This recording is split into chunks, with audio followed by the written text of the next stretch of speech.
Good evening, everyone, and welcome to Free Assange Vigil number for week 42. It is 27 days until the beginning of the second round of Julian Assange's extradition hearing. Today marks 3,423 days since the beginning of the illegal and arbitrary detention of the Wikileaks founder. $4.2 billion IMF loan to Ecuador. 1,053 days since Reality Winner was taken into federal custody for leaking information. And on the bright side, 40 days since Chelsea Manning was released after the 10-year-long Wikileaks Grand Jury was dismissed. I am joined this evening by my co-host, Andrew Smith. We have as a guest co-host this evening, both Kendra from the Denver Action for Assange and Misty Sarcasm Stardust herself. Our guests tonight are Ray McGovern and Elizabeth Voss. Ray, how are you, sir? I'm doing fine. And yourself? I'm hanging in there, man. I'm hanging in there. What happened to Liz? There. So, Andrew, while we get started, you wanted to mention the new call to action. Yeah, so every week now, what I'm going to do is post on our website a different action that people can take. And I'll put that in the chat here too as I wrap up talking about it. But this week we have a handful of different petitions between the EU, the US, Amnesty International, and then other initiatives that we've talked about, like banning facial recognition. And then we also have the members of the Senate that signed a letter asking for Ecuador to remove Julian's political asylum. So we have all of their Twitter handles as well as their local congressional office phone numbers listed in there for the people to reach out to on social media and educate them, share information about Julian's situation with them. We ask you be polite, but if you're so bold, you can also, at this point in time, call and leave them voicemails as well at their local offices. So I just dropped that link in chat for everyone. And then each vigil, so 3 times a week, we're going to be having different actions that everybody can take as we have the vigil going on.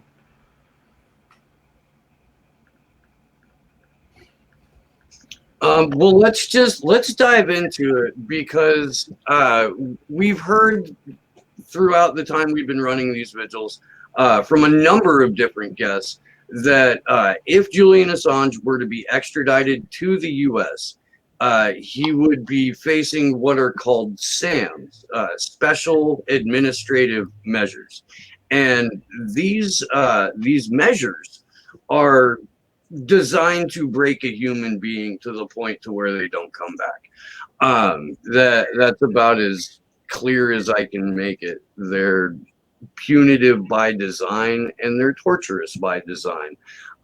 Stella Morris, who had to cut the UK court system and the media off at the head and get out in front of revealing to the world who she was, Julian Assange's partner, mother of his 2 young children. She joined Twitter last week, and she put up a link to a paper that has been written about SAMs, and we're going to go through that tonight. I can't think of 2 better people to have on a guest panel to do this than Ray and Elizabeth. So while it is incredibly heavy material, I think it's going to be a hell of a vigil tonight. Can we pull the graphic, please, Josh? And just kind of go over that, because it is the bullet pointed breakdown of what the SAMs are. Okay. Oh, that's a different one than what I have up.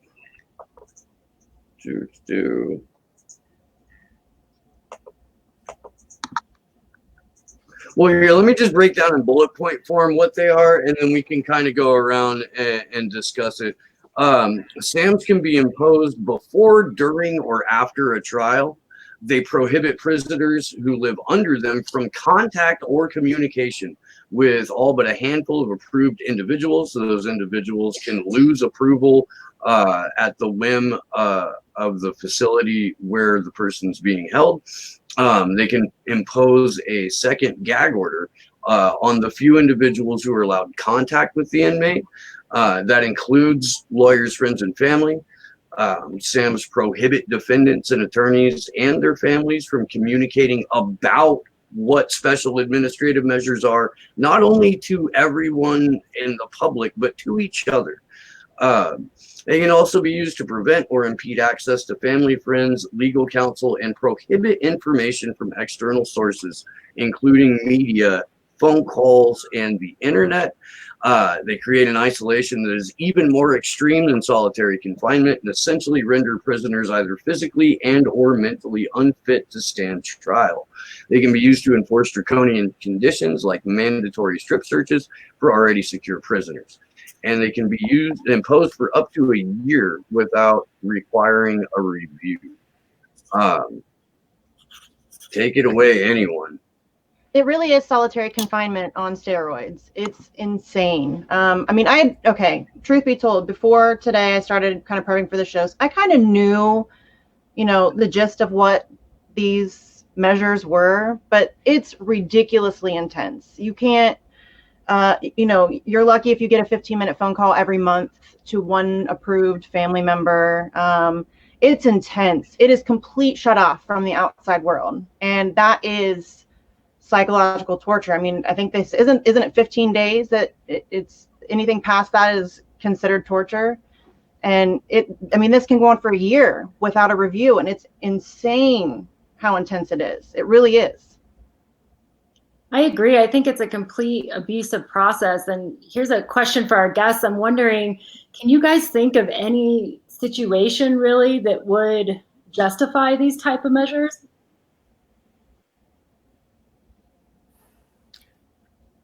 I can't. I know I can't. I can't either. I can't. Not be able to. Speak to an attorney and not be able to participate in your own defense. And that kind of goes against everything we're supposed to stand for. Our justice system is supposed to be about being able to defend yourself, and you can't even have conversations with your lawyers in private without being recorded and spied on by the FBI. And it's nuts. That's insane. Yeah, I would add that in my view, it's barbaric. Human beings don't do these kinds of things to other human beings. That's been clear for centuries. And to see us revert back to those, the definition is cruel, inhumane, torturous practices.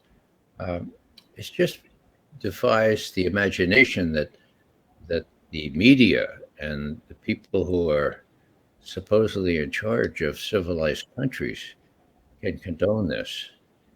And I suppose the reason they can condone it is because, at least in our country, nobody knows about it. Nobody has heard word one about Julian Assange for almost a month now. And all these things are going down and being completely suppressed in the media. And there are still too few people who look to the fifth estate, namely us, to get information.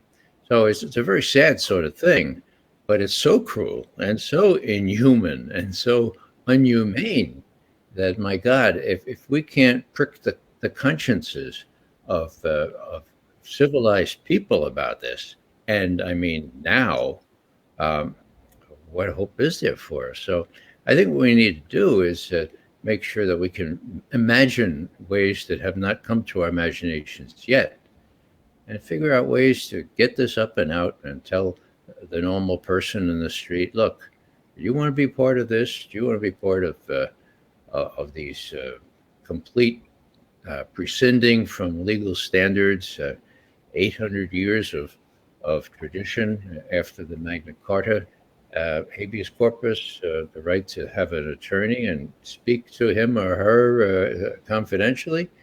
The abuses are so egregious that they should be able to be pointed out and have an effect. Now, people say, why are they being so blatant?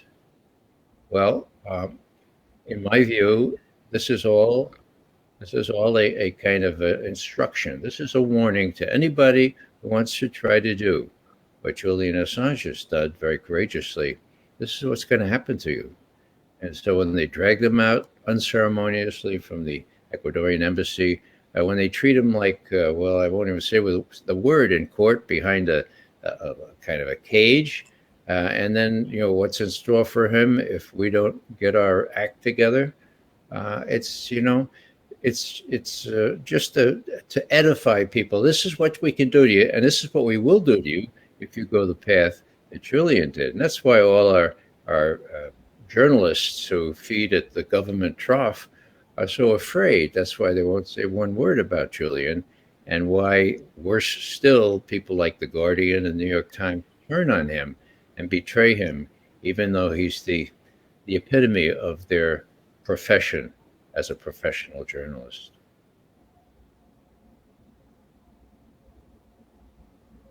I think that's so true. And I also was thinking that, you know, even, you know, that's kind of one of the things that you see in the media, or that people will dismiss what's going on with Julian Assange, just that, well, he just needs to come to the US and face justice.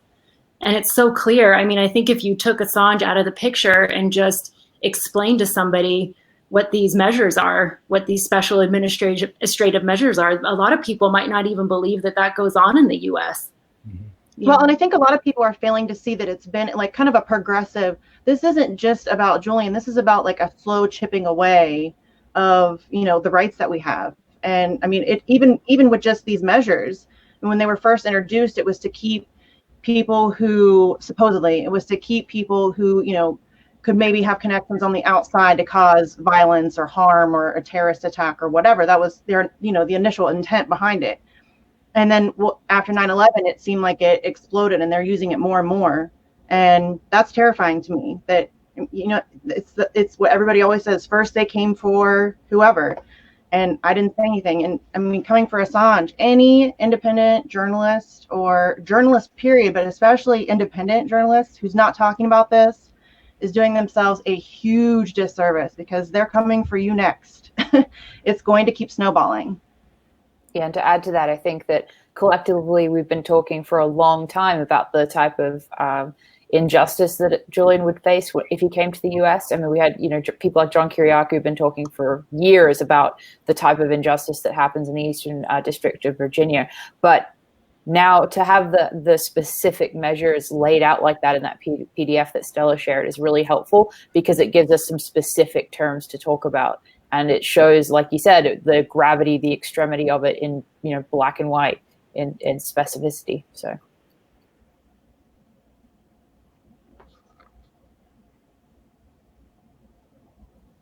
Let's let's go over a little bit of this. We had that first card up a minute or so ago, and if we could just kind of go back to it real quick and touch on the second paragraph. Okay, the U.S. Attorney General, so William freaking Barr, has sole discretion to impose SAMs. A prisoner lacks the most basic procedural protections to allow him to contest the SAM designation. Prisoners may be left in the dark as to why they've been subjected to the SAMs in the first place, although in Julian's case, I'm pretty sure they've made that shatteringly clear. Many prisoners remain under these conditions indefinitely for years or even decades, and court challenges are difficult. So all of these things amount to, like Ray said it perfectly, it's barbarism. How can we effectively convey to the public at large that this is going on? Liz? You've been trying for a long ass time. I know that. What have you found to be effective? Well, I think what you're doing right now is effective. I think that sharing independent media articles, like a really good source right now would be the World Socialist website. They do a fantastic job covering Julian Assange and the case against him, and they've been doing that for years. So anytime you see a good article, or recently the one by Shadowproof reviewing the current situation, any of those outlets that publish something, share it as widely as you can. I mean, in the simplest terms, that would be the way to go. Right, a few years ago, I would have said get out in the street. Right now, that's kind of not really possible for most people. So right now, I think that the best thing you can do is share accurate information as widely as you possibly can. Yeah, as usual, I agree with Elizabeth. I would cite the best source as Niels Melzer. We know that he has really kind of done the research. You know that he went to Sweden. You know that he's fluent in Swedish. You know that he found that those charges on those police blotters in Stockholm were forged. They were either forged or unsigned. So everyone thinks, and this is a very effective covert action technique to smear people, everyone thinks in this country that Julian Assange has something to do with rape. Now, that still is a pretty tough rap, right? And for somebody who had nothing to do with rape, to have this in the consciousness of, I'd say, 90% of the American people, yeah, but he's a rapist, isn't he? I mean, what we need to do is say, well, look, the UN rapporteur for torture was reluctant to get into the case of Julian Assange because he thought he was a rapist. Pure and simple. And when he finally looked into it and pursued all these charges about how Julian conducted himself in the embassy and all that stuff, he found out that it just wasn't true. And he comments, Meltzer does. He says, I was fooled by all the propaganda. The UN rapporteur for torture. And he goes in and he picks the whole thing apart. And in an interview, 2 interviews, he shows how the Swedes falsified everything. At whose behest? Oh, come on. That's a no-brainer. It's an old covert action technique, as I said before. So I think what we need to do is to say, look, the UN has a body that looks into these things. The same body and the same rapporteur, a different person, who looked into Chelsea Manning, Bradley Manning's torture. And now we have someone who'd gone in reluctantly because he too was deceived by this propaganda. But then he saw what's going on. He talked to the people in the embassy, the honest ones, before they changed hands. And he found out there was all a bunch of lies, that Julian was not guilty of any of these charges. He didn't even torture his cat, if you can believe it, right? And he did flush the toilet. It's ridiculous, but this is what Americans remember. Now, the question has been raised already. How do we get that into the consciousness of Americans, given the fact that the mainstream media has just kind of caved on this, and worse than caved, betrayed Julian? How do we do it? I think actually, to your point there, the situation that we're in right now with the COVID, and not to get into that too much, but I think there have been some overreaches that people are questioning, and I think now is always now is a good time, but that will give us an in a little bit, because some of that goes away. And to your point with Nils, I found too that article that he did in the Republic, it's so powerful, because he did, he was a person that admitted to, look, I was wrong about this. I was also, this is how I was thinking too. And I think that is also so powerful, because people have such a hard time being wrong. And I think that's also a part of propaganda, to cut off discourse, well, I have to be on the right side, even if that side switches tomorrow, I'm on the right side, Yeah. Well, and I also think somebody that Caitlin Johnstone talks about that a lot, actually, and I'm really glad that you brought that up, Red, because I think that the biggest issue that we face is really narrative control, because our mainstream media is, it's all lies, and we have to battle that constantly every day. So I think that that's a huge part of the issue that we have in not just Julian's case, but in everything, is just trying to maintain narrative control. Now, 9/11 was mentioned a little while ago, and as some of you know, I've written a piece a couple of weeks ago. Maybe it was already discussed, but the question to put to folks is, if WikiLeaks were up and running at full steam, if its workers were not totally distracted in trying to prevent Julian Assange from being sickened, or worse still, or taken to the United States, if people are generally conscious that, hey, there is a way to get this word out, what about all those people at the WHO? What about all those people in the intelligence community? What about all the people in China that knew this was a really serious thing? Now, they didn't know it as early as November. I think we have to pour cold water on that, but they did know it in January, okay? And look at the clowns like Boris Johnson and Donald Trump, how they delayed for, we could say, roughly 2 months. So the question is, what if Dr. Fauci or somebody else who knew what was going on, what if he had gone to WikiLeaks with a couple of memos and have them published? Is it possible that hundreds of thousands less people in our country, America, and other countries would have been infected by this? Is it possible that those 2 months of lead time, if people were forced to take this thing seriously, could have prevented more deaths, far more deaths than 9/11? That should speak to people. And I talked to somebody who's much smarter than I am today, and he said, Ray, you're onto something. You can show that the people who knew most about what was about to happen in 9/11 would have gone to WikiLeaks if it was up and running at the time. How do you know that? Because you asked them. Same with the attack on Iraq in 2003. There were at least 100 intelligence professionals who knew this was a big lie.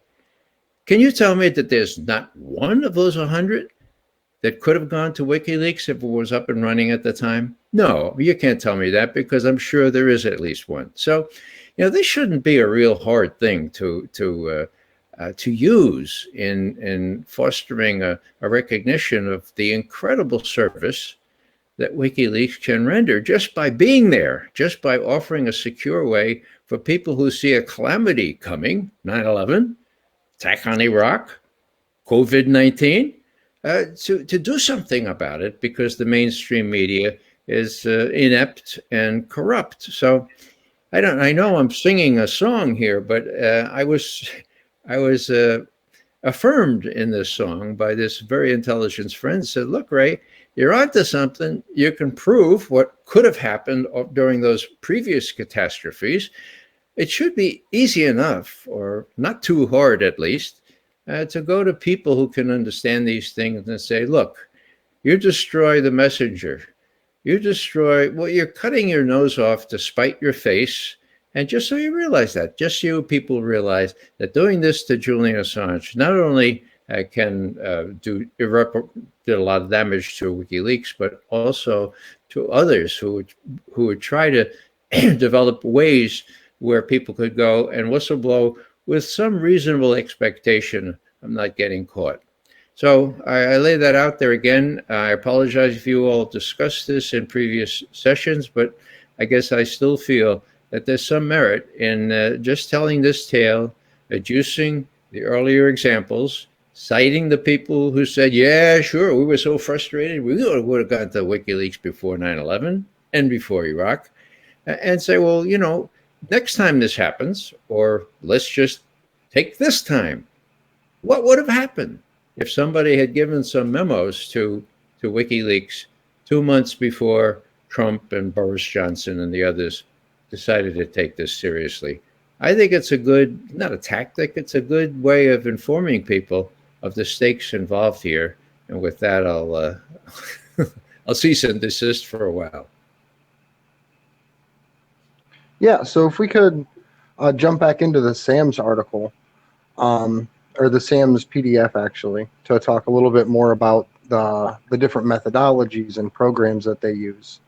In addition to shrinking the entirely of the prisoner's world of the four corners of his prison cell, SAMS prevents anyone else from understanding what's happening within it. Prisoners under SAMS are prohibited from communicating with anyone except a few pre-approved individuals, their attorneys, and immediate family members. And SAMS prohibit those individuals from repeating the prisoner's words to anyone else. There is also an explicit prohibition on all forms of communication with the media. In effect, the regulation silences those most qualified to attest to the harms of SAMS. The Department of Justice further shrouds SAMS under a veil of secrecy by concealing who is subject to these conditions and why. Indeed, the Department of Justice and Federal Bureau of Prisons consistently ignore or deny Freedom of Information Act requests seeking basic information about prisoners under SAMS. The psychological and physiological harms are thus hidden from the public oversight and democratic accountability. And this really just kind of outlines who and how Julian's information is going to come out if he does end up in the U.S., because this won't be something that his lawyers are allowed to talk about. It won't be something that his immediate family members are allowed to talk about. It'll basically be what the judge decides to release to the public in regards to Julian's case. And I was really wondering, Elizabeth, if you could weigh in to see kind of how you feel as a reporter about the way that this lockdown would happen in regards to that information. Well, I think it's interesting to note that there are some aspects of that description that are applying to Assange now. I mean, one of the last things we've heard that he said was, how can I'm not able to participate in this. And while obviously it would be much more extreme, like no question, in every aspect in the United States, I think it's really dire to see some shadows of that playing out at the moment with his inability to really connect with his lawyers, especially amongst this COVID-19 pandemic happening. I don't think there's any words to describe or convey how serious this is and how horrendous it is, especially for someone who's being prosecuted for being a journalist. I think, and I return to the question we were all discussing earlier, is how do we get people to understand that?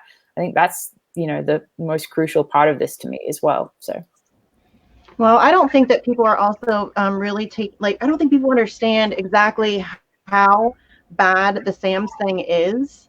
Like I said earlier, it is solitary on steroids. You are in a 8x10 cell, 22 hours a day. Sometimes you might get your 2 hours. Sometimes you might not. If there's not somebody there to babysit you while you stand in your outside cage rather than your inside cage, you don't get to do it. Your in-person visits are extremely limited and very difficult to set up. Your phone calls are difficult to set up. You don't get many of them. I mean, the restrictions are intense. You can only get 3 pages front and back of mail per week, I think, and the approval process is insane. And if your family member's phone number changes, it's a whole ordeal to get it, reapproved or whatever it is. And it is like a true, and I mean, somewhere in the article, I think it says that the CIA calls it learned hopelessness or something like that.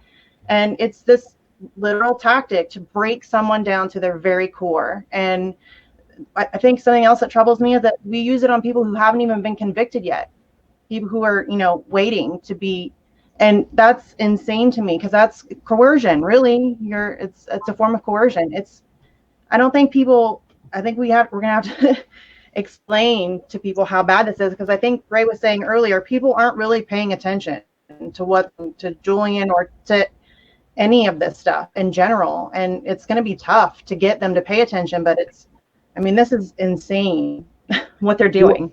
And to underscore a point that Elizabeth made earlier,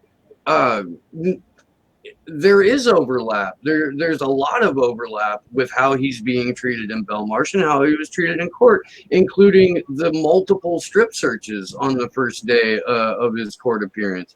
And again, the document mentions, even if they're in a secure facility, he's in the Guantanamo Bay of Belmarsh. He's being, perp walked from point A to point B. At no point is he let out of anyone's sight. And yet they strip search him for no reason other than to humiliate the man before they put him in a freaking human cage like he's goddamn Hannibal Lecter without contact with his attorneys while his court proceeding is going on. Insane is a fantastic word. To add to that as well, we're already the document, the part of the document that you just read, Andrew, a little earlier, talks about only really being able to, have small talk with people, that your discussions are going to be completely censored. And we kind of have a version of that now with Julian, because I know that there was a lot of discussion at one point when he went into Belmarsh that even if he was mistreated, that he might not be able to speak out about that in a way that would get to the public because of the concern for retribution against him by the prison. So again, I'm not in any way, belittling the horrendous nature of the SAMs he would face in the US, but I am trying to observe the fact that there's already some shadows and echoes of this type of treatment that he's definitely undergoing already, for sure. Exactly. And I remember, I think when it was, known that he would be under these special administrative measures in the US, I just remember seeing on Twitter, someone had brought up, well, he already under some of those in the UK, something similar?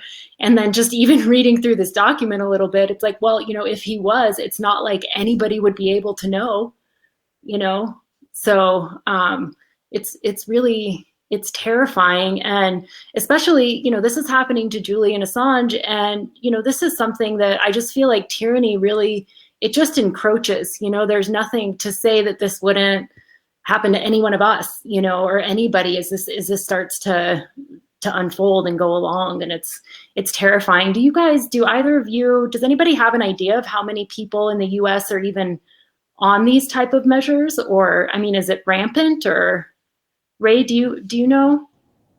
I don't know. In the article, it says that it jumped from September 11th, 2001. In November 2001, there were 16 individuals. 2009, there were 30. And as of June 8th, 2017, there were 51. So it's definitely been increasing since 2001. May I ask Elizabeth a question? Is the situation the same in London and England as it is in the United States? In other words, is there any reporting at all about what's going on in Belmarsh and at the court? Is there any halfway near objective reporting on Julian Assange in the mainstream press, so-called, in Britain? Well, I'm not located in the UK, but I am aware that there has been, the great work of Taylor from, Action for Assange has gone to London and interviewed people. I know that also there are activists like Deepa Driver who were in, the courtroom in the last hearing where there was discussion about Assange being unwell.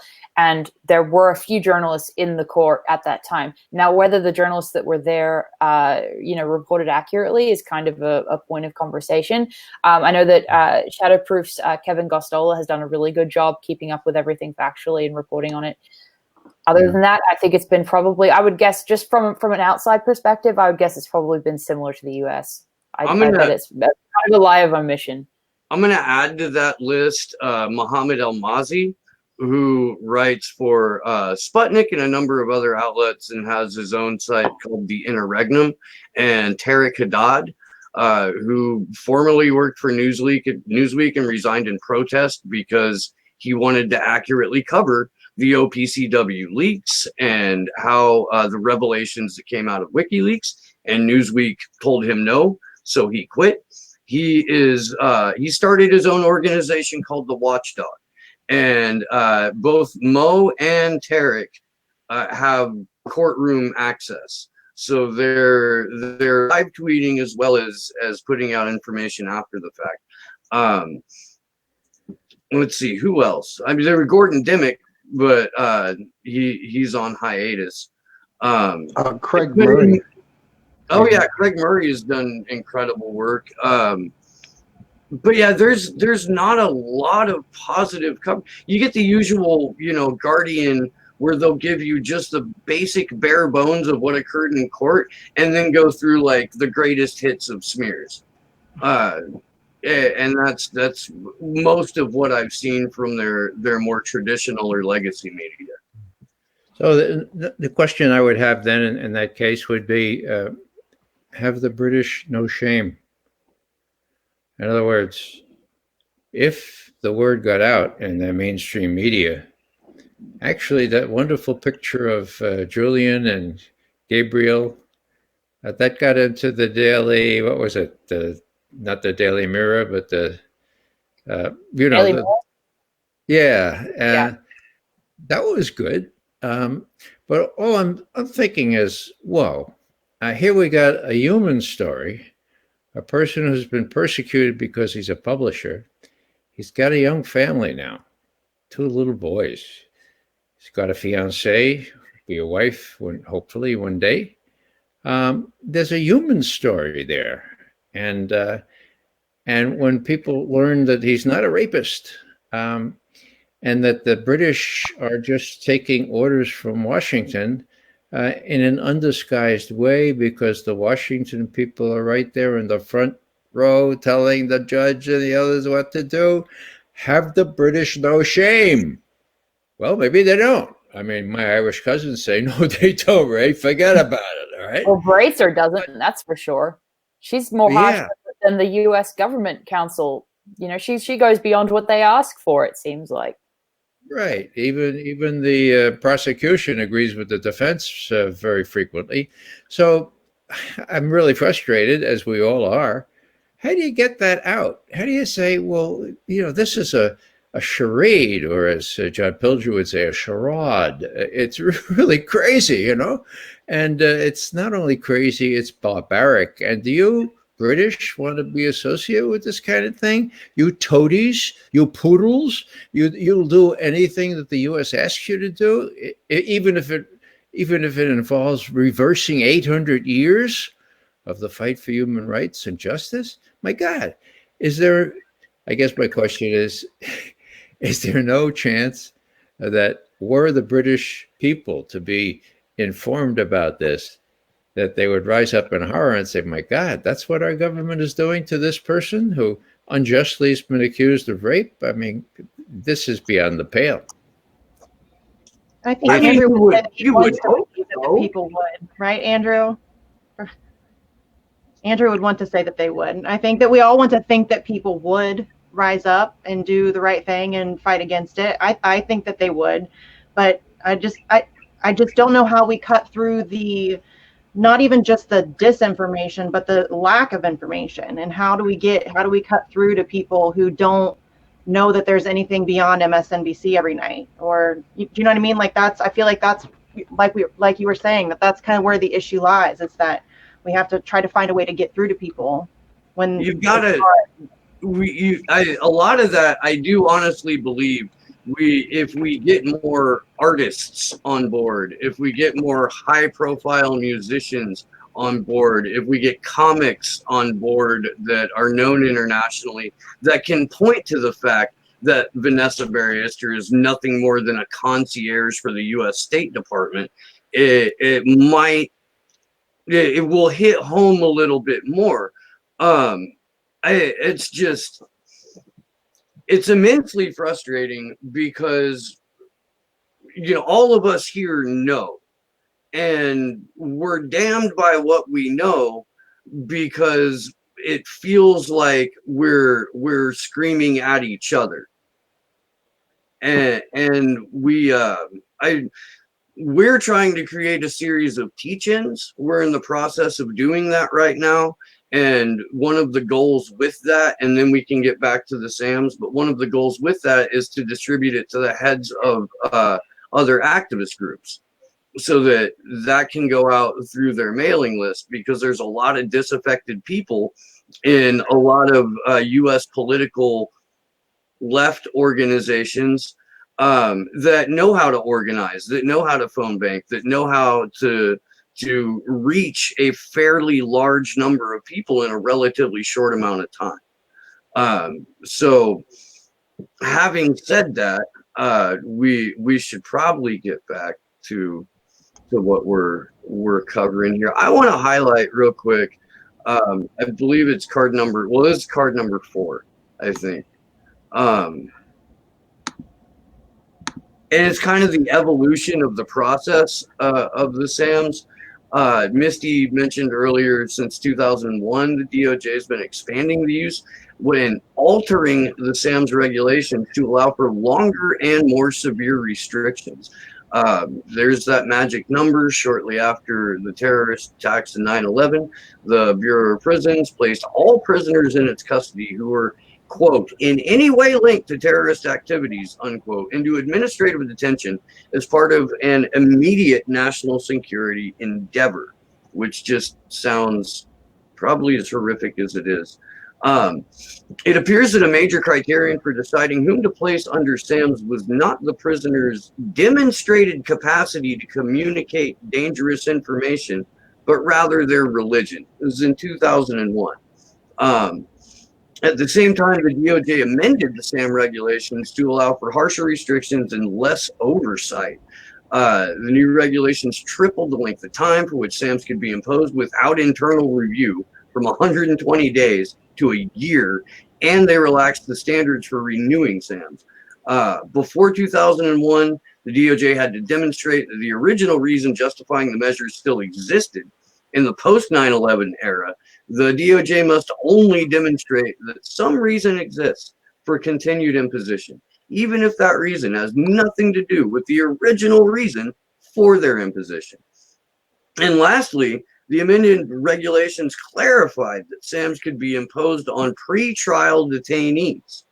Finally, the post 9/11 SAMs regulations authorized prison officials to monitor communications between a prisoner and his attorney. This is all legal. Somebody talk me down, please. I'm about to start swearing loudly. Well, when you mentioned, Steve, it's all legal. What is illegal is to monitor conversations between lawyers and clients, lawyers and prisoners, or lawyers and Julian Assange. Let's face it. The latest thing that I see Craig Murray wrote had to do with those film clips, actually, showing the Spanish, that Spanish outfit that was hired apparently by the CIA to monitor everything, including taking video of little Gabriel and stealing his diaper, trying to get DNA out of his stool. And, that's pretty graphic. And what people relate to these days, I learned in my old age, is graphic things, videos. And when you can see the surveillance going on between Julian and his lawyer, I mean, it's not a report that you read somewhere in a newspaper. It's there. You could see it. I've been in that room. I know that room. I've talked to Julian in that room myself. But there it is. So my thing is on this, that this is new. This is going to be the thrust of the defense argument if and when things resume in May. And I think that to the degree we can get people who read us or listen to us prepared for that, and to show this pretty egregious violation of the client lawyer privilege that obtains pretty much everywhere in the civilized world. And my God, this is pretty bad. So just to throw that out as that plus the human element of Assange and his 2 little boys, Julian has a reason to live. I looked at those photos and I cried. I said, well, all right, Julian's going to hang on there as long as he can. I mean, look at these beautiful little boys, and look at the beautiful little wife. So there are human things that people can relate to. I'm no expert in PR, but I throw those out as things that we might want to focus on. Well, and Elizabeth, I actually wanted to ask you too, how do you feel as a journalist? Because the restrictions on talking to the press, their families can't speak to the press, they're not allowed to speak to the press. So you guys are shut off from all information. Like it was really hard for them to, write this report up because there's like gag orders on everybody and you can't talk about anything. And so there's no oversight and there's no accountability and nothing is public. And so how do you feel as a journalist that is something that they're, that like the slippery slope term, like how do you feel about how shut out you are from information? Horrendous. I'm sure every independent journalist who's covering this feels horrendous about it and angry. And I think that it's already enough of a black hole. So to think about it getting worse is just kind of unimaginable at this point. We hear almost nothing as it is. So yeah, the idea that there'd be a gag order on a gag order on a gag order, it leaves you speechless. It's awful, just awful. And I think to add to what Ray was just saying as well, it reminds me again, I wrote an article a couple of years ago about comparing the attempted extradition of Pinochet and the Assange attempted extradition, and the fact that Pinochet, was going to be tried for war crimes and not specifically war crimes, crimes against humanity, and he was let go for health reasons. They did not extradite him for health reasons, and now we've got Julian Assange in the UK's Guantanamo amongst a giant pandemic, and they won't release him because he hasn't been convicted. I just, that would be another thing that I would throw out if, to share or to look at. And just make people aware of that, the hypocritical contrast there. The way that the UK will protect a tyrannical dictator that was a friend of Thatcher and Kissinger, but it will sell, and export a journalist to the US to be thrown into a literal and metaphorical black hole. I also wanted to ask Kendra too. I know you've really gotten into activism lately yourself, and so. How do you feel about, because we all know that like now even environmentalists are being called terrorists. So I think, myself, I consider myself an activist. Steve, I'm sure you can speak on this too. Andrew, you can speak on this. We all can. But I feel like there's kind of this obvious down the road attack coming for any activist or anybody who dares to dissent. And it's kind of, implied here. It's, all they have to do is say you're a threat. And that's all they need. And they can shove you in a box for a decade and nobody will ever hear from you. And that's terrifying. So I'm just wondering how, I guess anybody can answer, but how do you guys feel about that? It seems like it's a clear path to me of where that might be headed. I think I've thought about that. I've thought about that especially a lot more now. But one thing too is I would say that I don't think you really realize the oppression that you're living under until you try to break out of it a little bit, or until you take that little step of courage. So for me, that was that's been an experience from the beginning. It wasn't until I even got on Twitter, before I really knew too much, even posting things that I thought. And I'm like, holy cow, I'm already, self-censoring myself and whatnot. And then, so that was kind of a progression, but then also, I have deeper spiritual reasons myself for supporting Julian. And I can't, I don't want to live in a world where truth is a crime. I think that's such a crime. I think even these special administrative measures, what we're reading is just codified,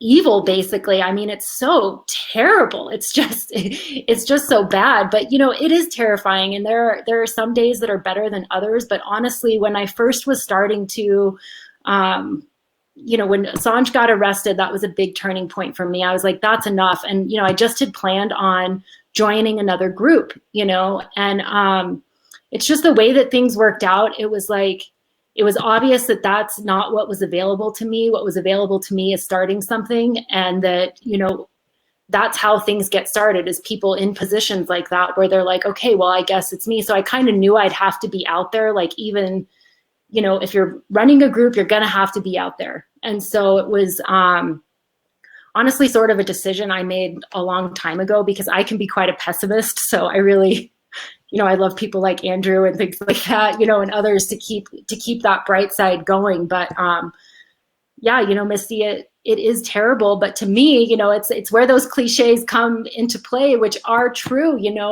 A lot of, every man dies, but not every man lives. And I mean, I'm just living, I feel like, a little bit. And I'm so grateful to people like Julian Assange, or even, the two guests tonight, and everybody on the show, with what everybody's done. I think that's really, it's amazing. I mean, some really amazing people out there with the tides against them, and standing up for that. But yeah, it's terrifying. I don't know how the rest of you guys feel. I was talking about this earlier with Whitney Webb when she was on Slow News Day. By the way, if you're seeing this for the first time, I have a show called Slow News Day, and I interview incredible people, including Elizabeth Boss, and hopefully soon, someday, Mr. Ray McGovern. We were talking about this, and look, before I was out of high school, I was in Grateful Dead parking lots doing what people do in Grateful Dead parking lots, and I went to the WTO protest. I got my head bashed in by the police for the first time there. I've done some form of activism or volunteer work that is of the variety of sticking your neck out for something that the national security state or authority in general doesn't like. So the only thing that makes it worse now is that the tools of surveillance are better now, and the justifications for why don't seem to fucking matter. And with that, kind of hurled at us, I think that it is our job to get much, much louder, so that it becomes a situation where they can't get all of us. Andrew? Yeah, no, I definitely agree with that, and that's why I was kind of just sitting back, because it can't really get summed up any better. But we had a question that did come in from chat, so I will field that either Ray or Elizabeth, whoever wants to step up for it. But it is, the international community and international law have no real power to intervene in Julian Assange's release. So do you guys know of what international bodies or authorities could step in to stop this extradition, if there's any at all possible? We know that the UN has spoken out twice talking about his arbitrary detention. That doesn't seem to matter at all. The US and UK are past heeding anything the UN says. I'm not quite sure of the at least the powers on the books of the EC or the European Court or anything like that. But I don't think that they would be honored, maybe only in the breach. And just as a very clear situation of the British vassals heeding what Washington says, and it couldn't be more easily demonstrated than those fancy clothed fellows there in the front row, Washington lawyers advising Baritza and everybody else what to do and what to say.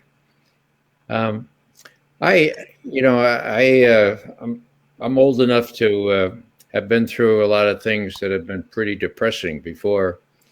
And if I may, I'd just like to cite my old a publicist that I really like, IF Stone, actually. And, he fought the good fight. And his admonition was this: look, you have to go into this with your eyes wide open, okay? Because you're going to lose. And then you're going to lose. And then you're going to lose again. And then one bright day, someone who is at least as avidly for justice and truth, like you, is going to win. Now, you may not be around to see that, but it's going to happen. But meanwhile, you got to sort of go into this with almost with a sense of humor, if you can, with an attitude that, look, you do what you can. It doesn't seem to be enough, but you do it anyway. And like Ben Ferencz. Maybe you all don't know Ben Ferencz. He was the last surviving prosecutor at Nuremberg. Okay, he died at 93, I think, 2 years ago. And he says, I have this advice to you all. It's a threefold advice. And this advice is as follows. Never give up. Never give up. And never give up. That's what we're called to do. It looks pretty bad. We have to sort of try to seem as though we believe that this is going to come out all right. I have two minds about the focus on what happens in U.S. prisons. I don't even want to think about it, although I admire you for digging all that stuff up because it is pretty effective exposing. But what I'd prefer is to focus on how we can show what's already happened to Julian, particularly the interference with his lawyers, and to focus on the human Julian Assange and his little boys, Max, not Max and Moritz, but Max and Gabrielle and his lovely wife. That should speak to other people as well. After all, we're all human beings. Last time I checked, we're all human beings. I think that's such a good point, Ray. I have another one for you. I have a good friend that says, you can't lose them all. That's the kind of humor you need. Yes. I think just by the sheer den of what we all do for work, it's gallows humor 99% of the time anyway. When you delve into some truly dark shit, you come out with a pretty warped sense of humor. And I've had one of those for quite a while now, so it's only aging. It's getting, it's fermenting. I suppose. Spicier with time. There you go. Here's hoping. I do want to kind of pull back a little bit into the overall conversation about the special administration, because I really want to drive this home, because I think it can become a part of a conversation in a larger sphere of media. If enough people know what they are and what's going to happen, we encourage people in the chats all the time, like, go hit up your favorite content creators. Tell them to talk about this. If you as the audience member know more about this subject than your favorite content creators, then educate them. A lot of those people will have audience members on the show for a conversation about it. Like, drive this home, because it is codified torture, and that's not okay. It really is bizarre, though, that more independent people, like, independent journalists, media, content creators, whatever, it's really been kind of surprising to me that they haven't been more vocal, because they don't, like, Kyle Kalinske doesn't seem like an idiot. He has to know this is coming for him next. And I know he's done some coverage and stuff, but come on, dude, this is coming for you. And you could be talking to your audience about this a lot more than you are. And I don't understand. He's a smart guy. He's got to know. So it just blows my mind that more of them aren't talking about this. That brings up a question I had for Steve, because I think, was it earlier today, you had mentioned on Twitter something about some lefty and indie media figures were open with you about not wanting to come on because of the damage to their revenue. Did you want to speak out about that, or name some names? Or well, we've talked about it. We've talked about it a couple of times before. One of them I'll leave up to Andrew's discretion. But the first person that comes to mind is Jamal Thomas. Like, he flat out said, every time I talk about this, I get hidden from the front page. I get demonetized. My other videos get demonetized. I'm not going to do it. That's incredible to me because I think it was only a year ago. I think I was on his show a couple of different times within about a week specifically to talk about Julian Assange. That's really sad to hear. He went the direction of I'm going to do this for a living. This is going to be how I pay my bills, and went 100% into the horse race, doing 7 videos a day about Elizabeth Warren and shit. And they don't want to talk about anything that will piss anybody off. They're trying to please the greatest number of people humanly possible because it's become all about the clicks now. And that's just where it is. I mean, and I get it. I mean, Aaron Matei was on Jimmy Dore the other day talking about, he's like, dude, this is my career. There are certain things that I'm not going to be able to talk about if I want to have a job. And I totally understand that. But I'm also really appreciative of people like Steve and his show on Slow News Day, and the Action for Assange live stream, and Elizabeth's work and Ray's work. Like this is why I have a love affair with truth tellers. You guys don't let it become all about the clicks or the paycheck or the subscriptions or the whatever. And that's what we need. And I get that it's hard to do that. That's a pretty big move to take, but it's so important to do that now because we have like a serious information vacuum, and it's a problem in this country and around the world, but I mean in this country especially. Well, yeah. Go ahead. Sorry. I was just gonna say what I really hope to see is new platforms like Rockfin and different places like that, Mastodon, DLive, be used for these content creators that are nervous about putting information out like this out on YouTube. Because Jamarl squeezed a conversation about Julian Assange inside of one of his other videos. And Jimmy does a similar thing where they do. I don't want to say that they don't, but a lot of times they'll fit a conversation about Julian in around the political horse race, which I think has its effects, but it doesn't drive it home to people directly that, hey, this is a core central issue of our time. And I hope that the other platforms become where they'll put out this more uncensored content and stop the self-censoring instead of using these platforms to just mirror what's on their YouTube channel already. Because I really think without one of the most important issues that we're dealing with right now, because like everybody will say climate change probably aside from the coronavirus, but I mean, we aren't going to be able to have a legitimate conversation of climate change if we can't have a legitimate conversation, if we don't have facts and evidence, and we don't have a free press. And is any of that stuff really going to matter? No, we're already getting propagandized, daily, all day, every day. We had Crystal Ball straight lie to Andrew's face about being a part of one of our demonstrations in DC. We were in front of the building where the Hill has their offices and Politico has their offices, and Crystal Ball came out, and Andrew went to go talk to her about what we were doing, why we were in DC, and the impact that it has on press freedom.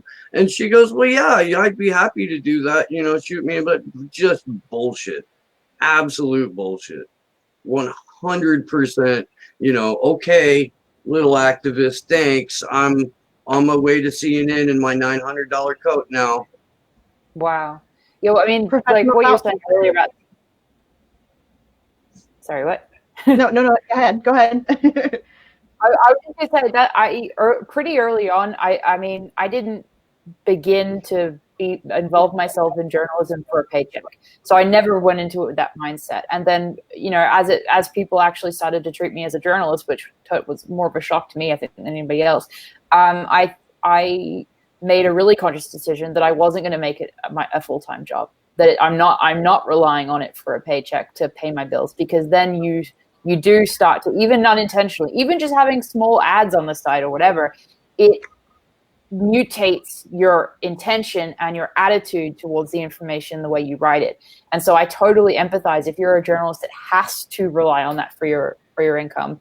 I don't want to judge too harshly, but at the same time, I think that, that's why your intention is so important, and it's so easy to go down that slippery slope. And I think it's not, I've seen a lot of journalists actually do that, and it's really disheartening to see that happen.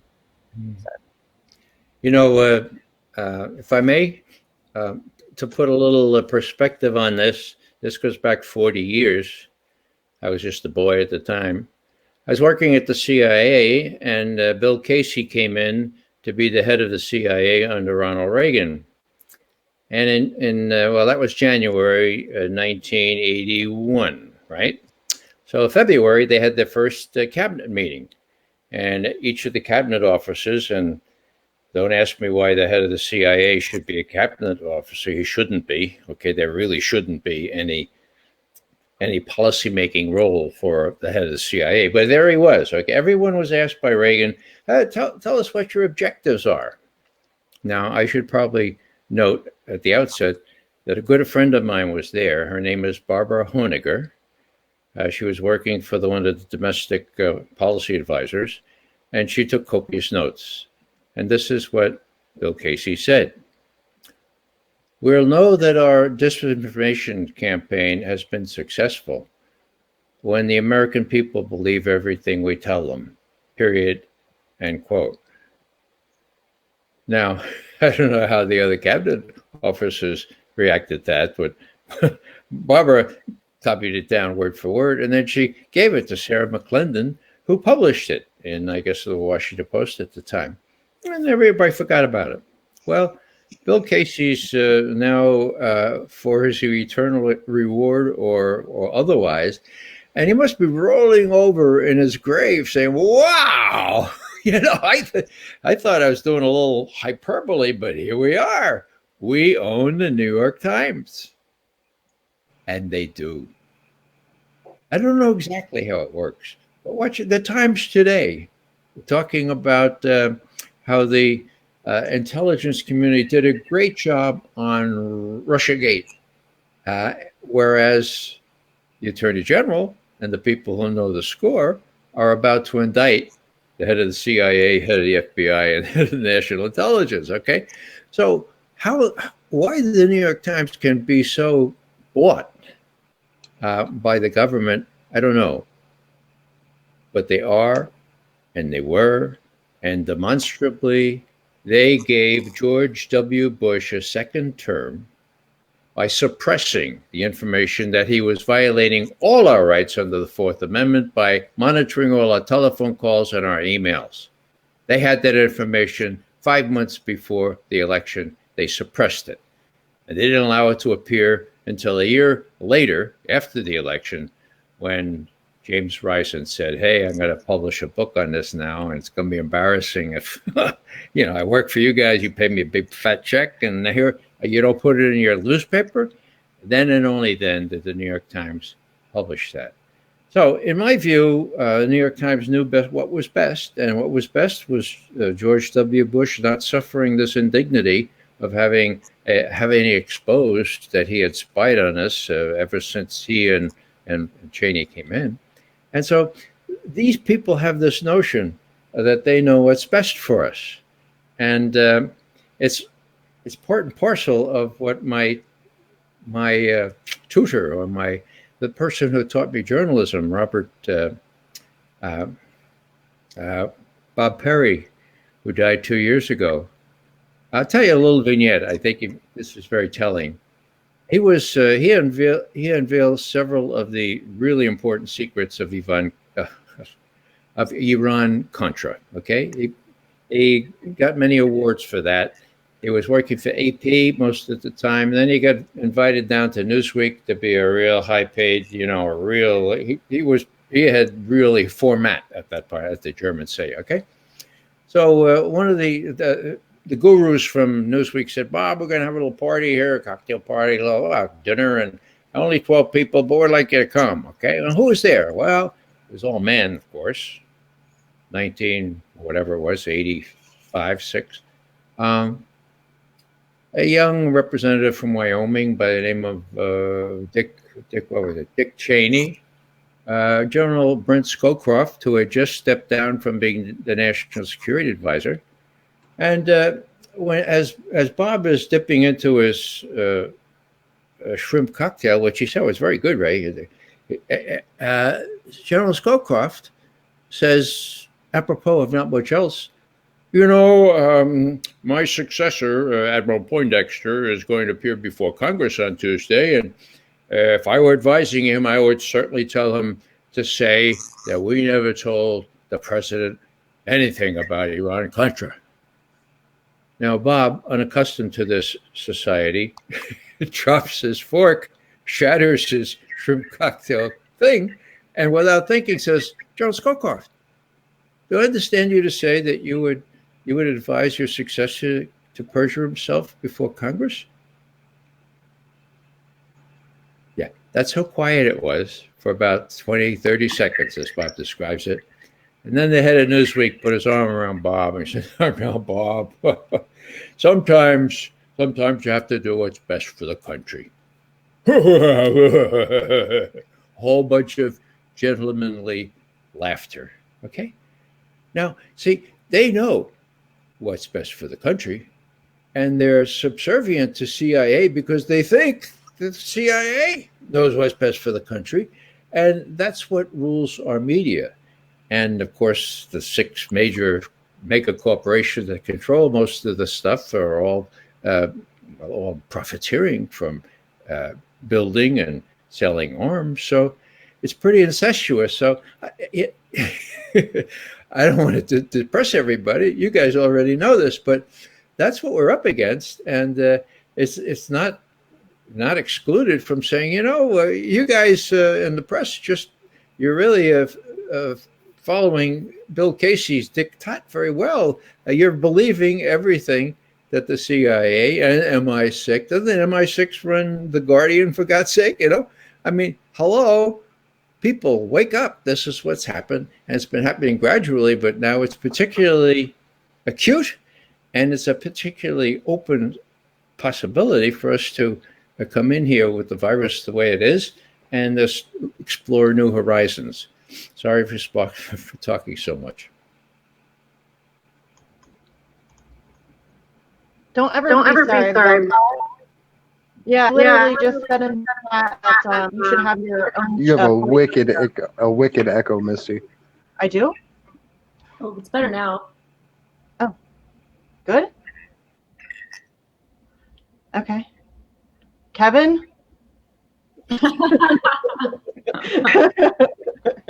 Anyways, right. I was just saying in the chat that you should have your own channel, Storytime with Ray, because you have the best stories. I could listen to you all day. Thank you. That's what my wife says. I only have a limited number, and I tend to repeat them.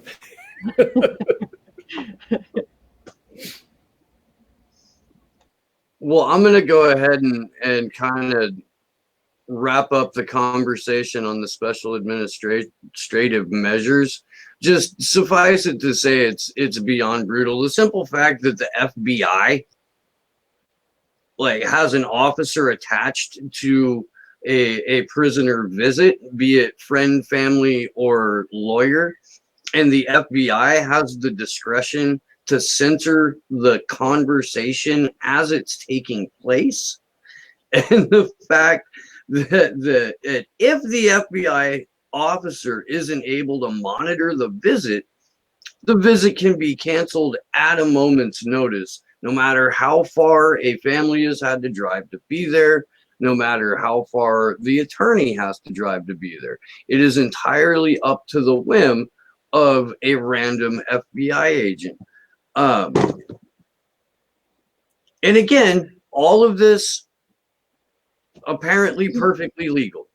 And to just touch on a little bit more regarding the censorship.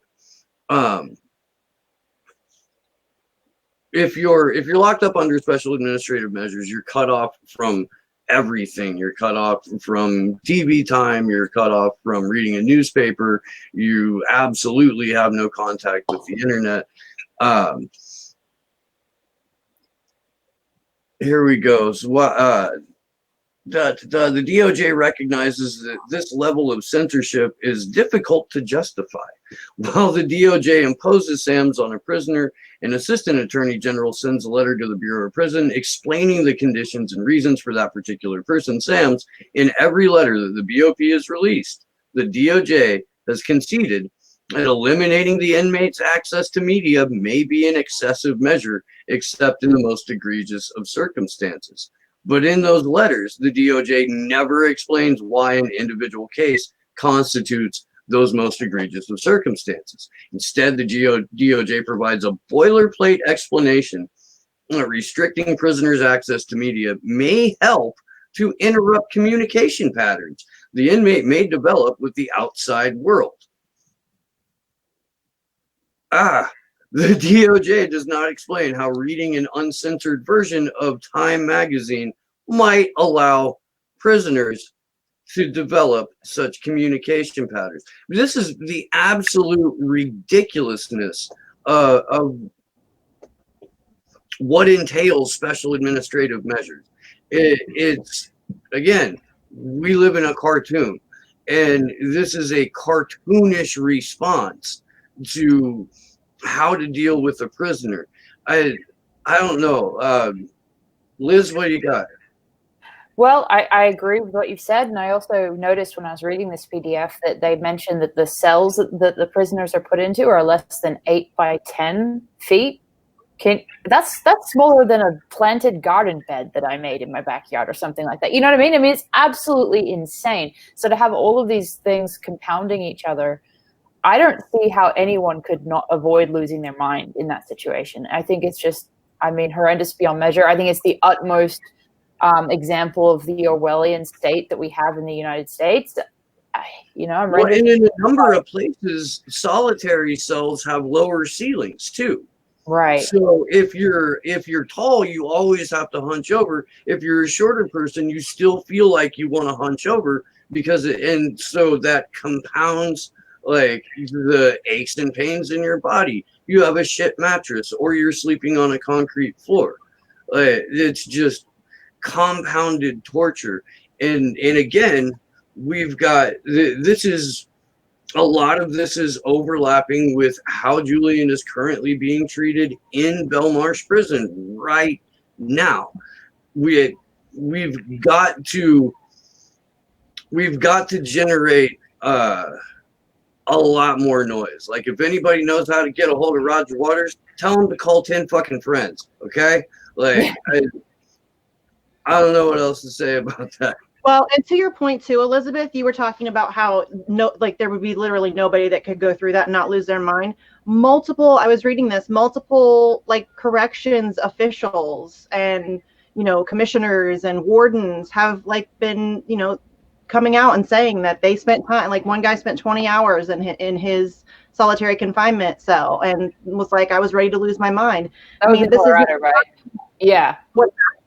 I think I wrote an article a long time ago about Assange being in effective solitary confinement when they cut him off from communication within the embassy.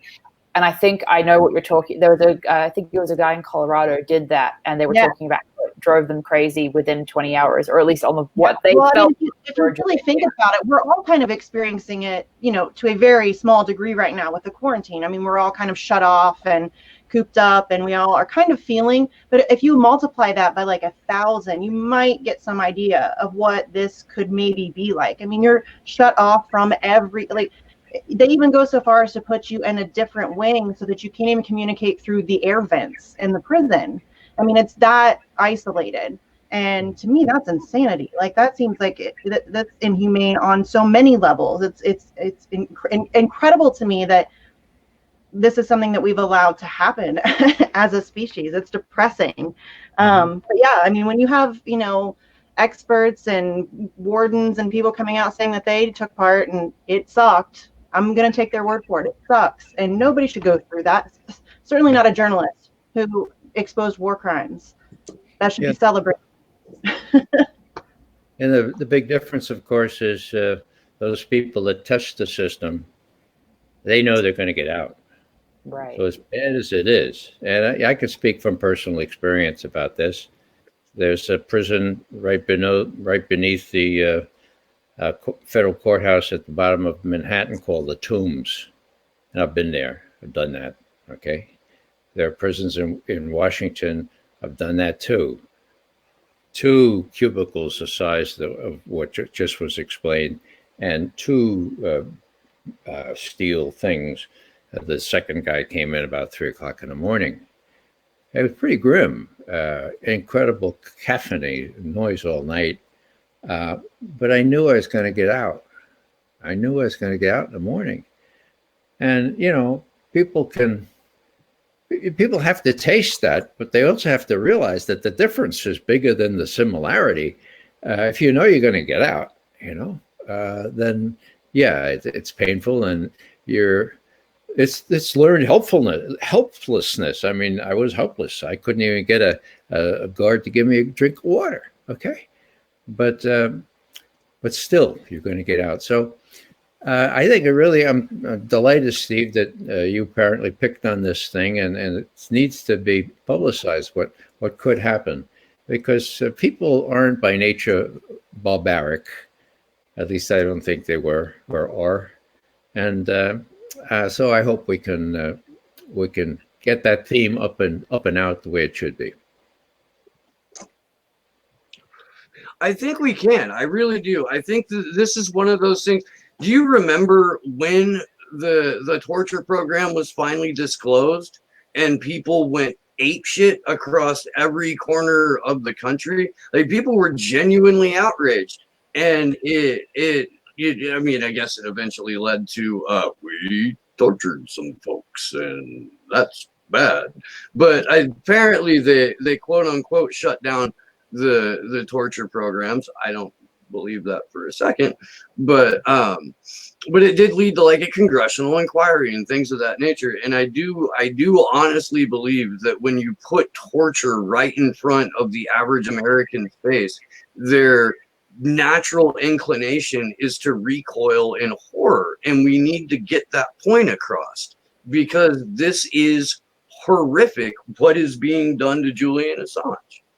Steve, they didn't call it torture. It was enhanced interrogation. No, really. The New York Times avoided for years the word torture. It was not allowed, okay? And yet everyone knew exactly what it was. But the significance of that is that the Americans reading the newspaper, the New York Times flagship says enhanced interrogation technique. Oh, that must be interesting. They've refined it, so maybe it doesn't hurt it as much anymore. Maybe they get more truth out of it. You know, people just tickling the information out of them now. Yeah. That's so true even about the special administrative measures. You know, I mean, that sounds so benign. It doesn't sound like it'd be a big deal. You know, maybe he has to fill out some extra paperwork, or I mean, I don't know. But it's that special. Yeah. That's strange. I'm so glad you all found this PDF, though, because even when I was researching solitary confinement to report on it in reference to Julian Assange, I didn't see any mention of this, and I'm sure for good reason. I don't think many people are aware of these measures and the fact that they're codified, legal, that this is something that goes on. As you all mentioned at the beginning of the show, there are all these gag orders flying around so that people that have experienced it can't even talk about it. So I'm really glad that you're able to go through this thing and show some details about what Assange is facing. Yeah, and I don't know how much time you guys have tonight, or what. We're probably going to transition over into the rest of our news segment. You are, of course, welcome to stay. You are, of course, welcome to come back on the vigils at any point. Yeah, I think we should pull back from the SAMs for a moment, because this document is like 47 pages long. We're going to come back to it throughout the Vigil series here, and I think we should make a point to hammer on it at least once a week now that we're doing 3 shows a week, because we're crazy.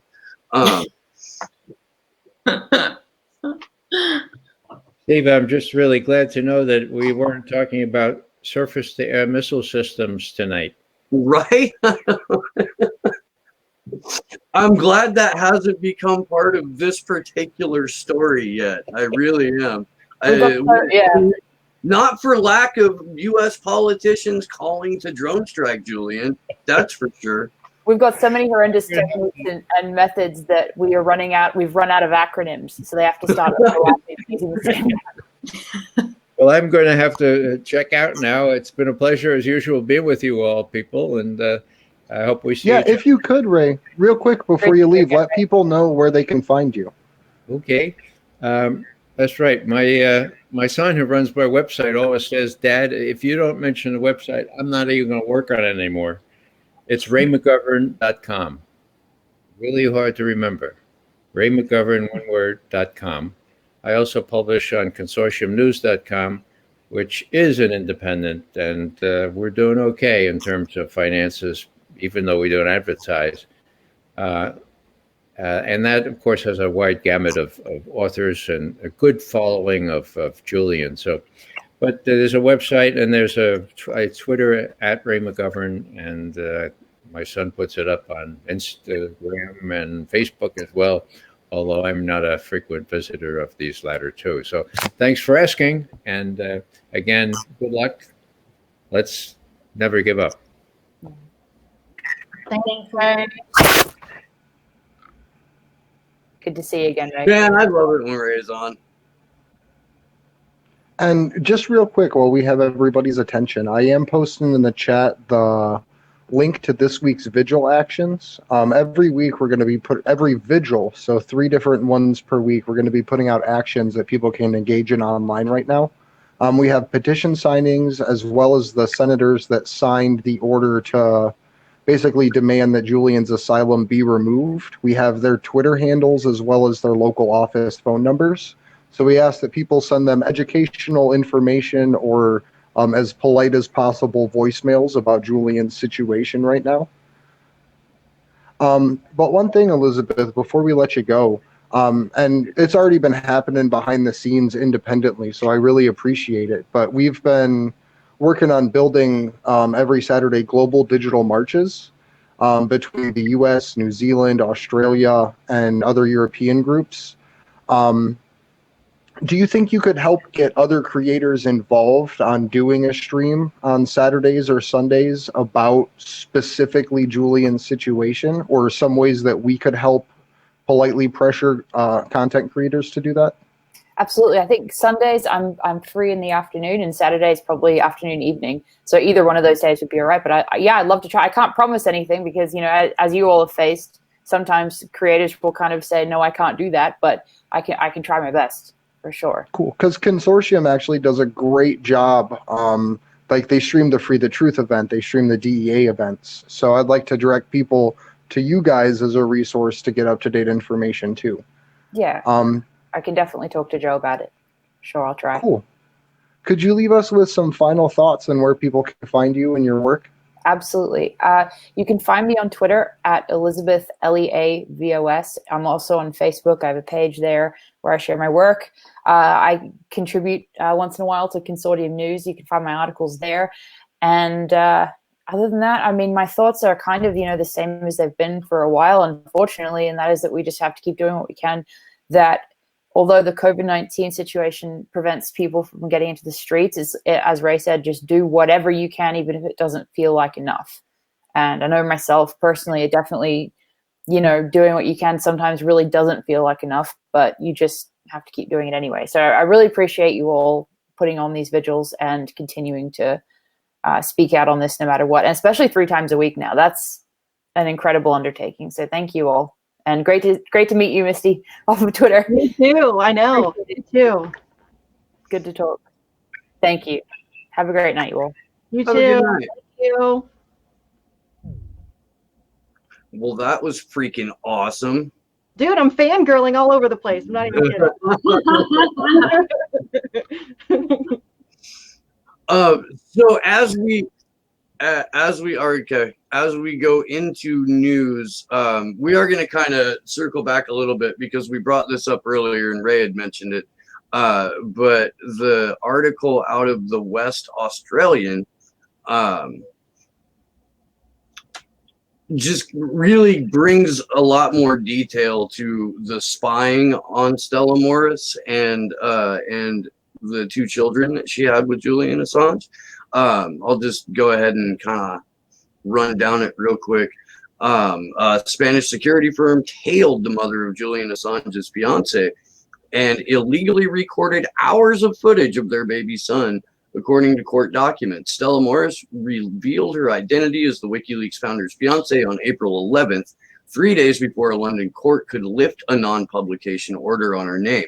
The 37-year-old and Assange had 2 children while he was seeking asylum, granted asylum, well, he had been given asylum and was a citizen of Ecuador, and staying in the Ecuadorian embassy in London between 2012 and 2019. Jailed Assange is now battling in a London court to avoid extradition to the U.S. to face charges of violating spy laws and computer intrusion. When he was holed up in the Ecuadorian embassy, I hate how they phrase that. Spanish firm UC Global was providing security, but the company was allegedly spying on the Australian and his guests on behalf of the U.S. at the time. A criminal complaint against UC Global owner David Morales is currently being probed by Spain's national court. Let's drop down a little bit. Morales sent an email to staff on September 21st, 2017, calling for special attention on Stella Morris. He even ordered someone to tail Morris's mother, who the company had discovered was living in the Spanish province of Catalonia. If necessary, I want a person fully dedicated to this activity. So if you have to hire someone to do it, let me know. All this has to be considered top secret, so the dissemination will be limited. UC Global had Assange and Morris's son in the crosshairs as well, with Gabriel's visits to the embassy constantly watched. Hours of footage of the infant stored on company computers were handed to the Spanish court by former employees. Good on those former employees.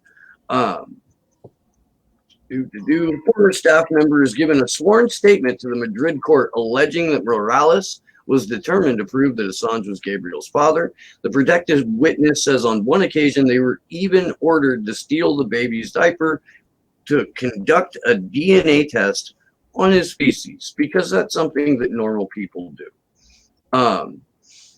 Well, and the question too, when you were going through that, Steve, like thinking about that, it's like, and for what purposes? Like, what was the, that the plan was to just completely use that against him even more. Oh, yeah, you hold that over his head. We know this is your kid. Do you like your kid? Be ashamed if something happened to your kid, wouldn't it? That's as a mother, that creeps me out so much that somebody's like rummaging around in the garbage for your baby's dirty diaper. Like, that's sick. Yeah. Sick. And I don't like that kind of violation of somebody's privacy and somebody's family life is so gross. And I just can't imagine. I can't imagine what she has to go through. I really can't. No, and just it's one more situation time, that makes ultimately her and Julian feel even more powerless or downtrodden, because the names of their kids get held over them in court. The very real threat of some kind of U.S. intelligence plot or private security firm plot like this one, or like something far more maniacal, gets pushed against them. And Stella talked about it in her interview that she did, where she said she realized at some point that she may not be able to defend her children.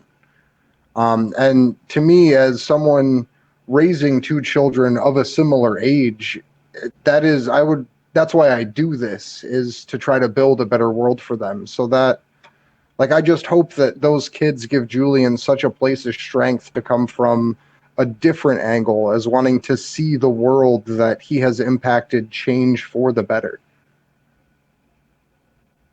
Well, and Seeing also him with the kids was really good for me anyway. Like, just being able to see him with his sons and smiling, and I mean, it was the best I think any of us had seen him in a while. So, I mean, we haven't seen him in forever, but yeah, I'm really hoping, I hope you're right, Andrew. I hope that the 2 boys give him, a real sense of like like not really a purpose, but like a grounding.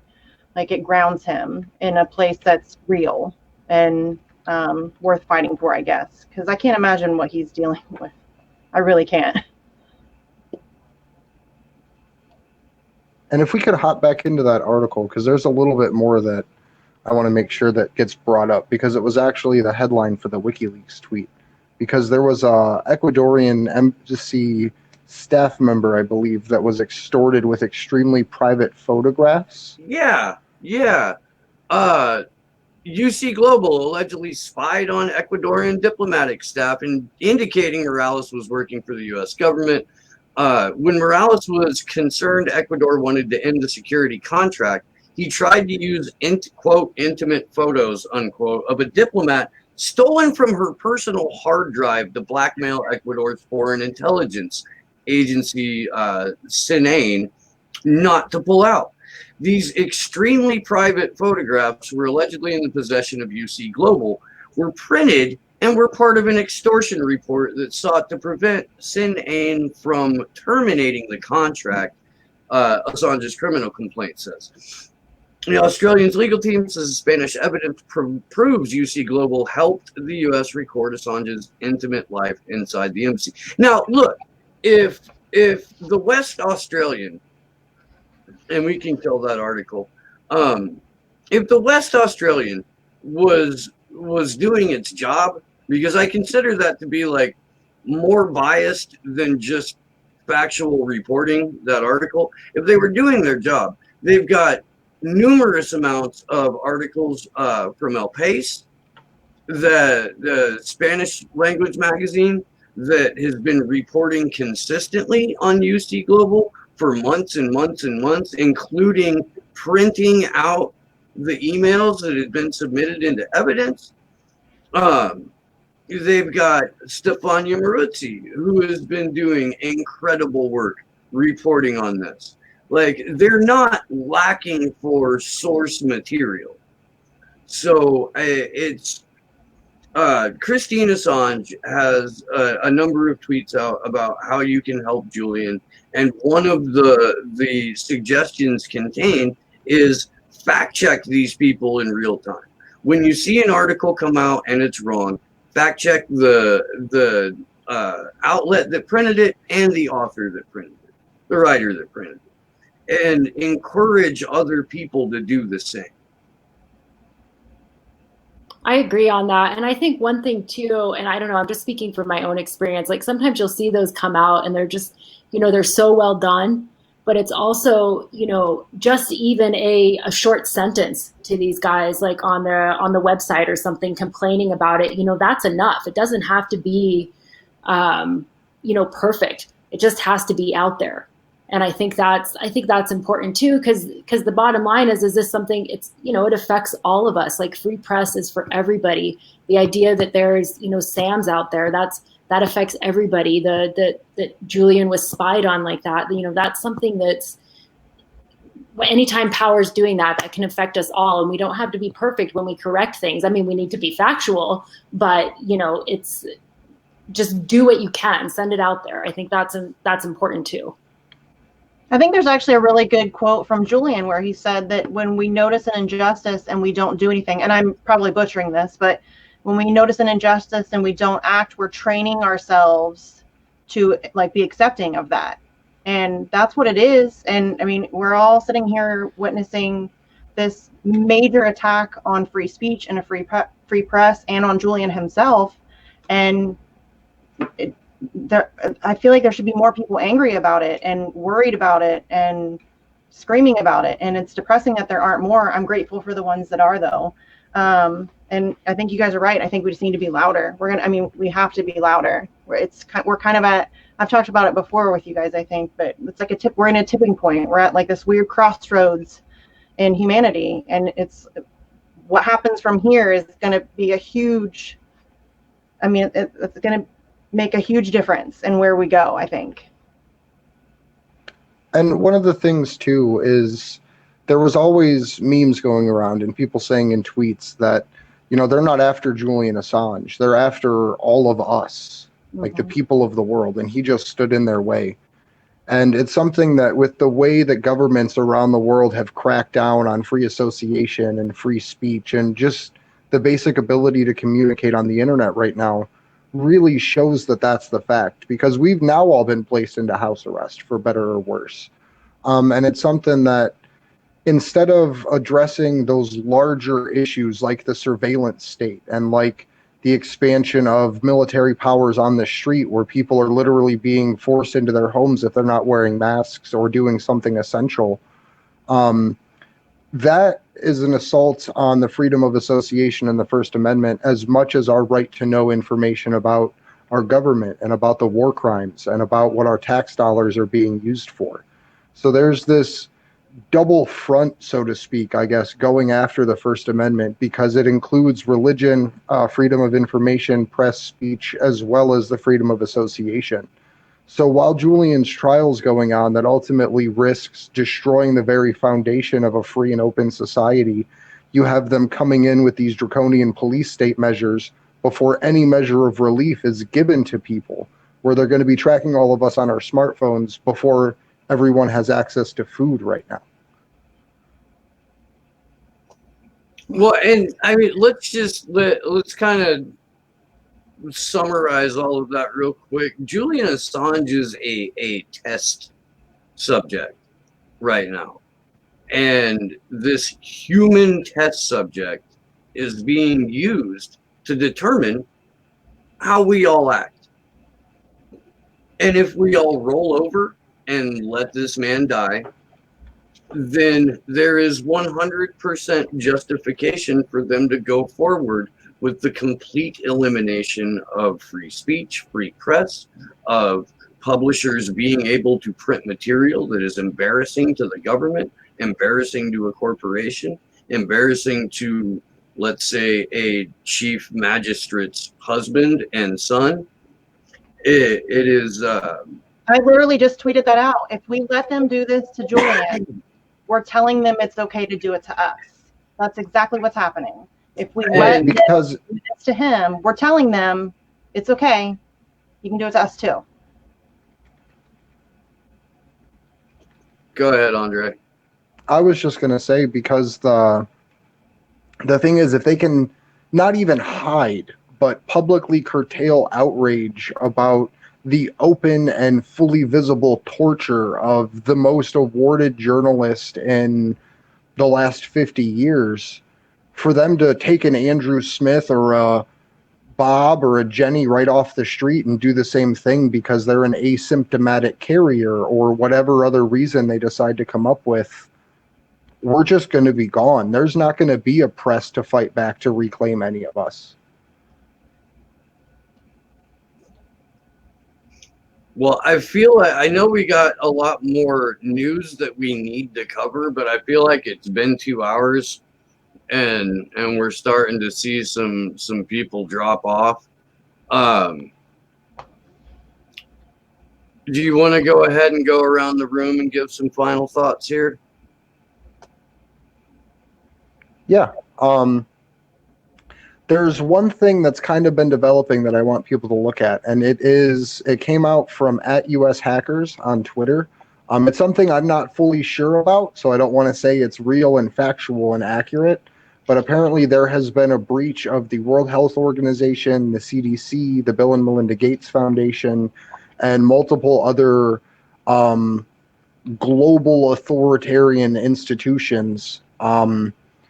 And I don't know the contents of them yet, but they're saying that they're going to be slow releasing them to show people the webs of corruption that have been built behind the scenes.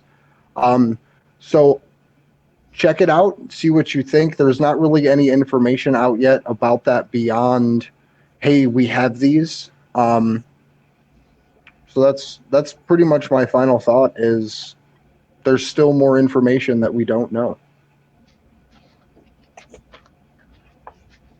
I would just say I'm glad we had Ray on, because he was very positive, and he's been in this game for a while. So I always look to people like him for kind of,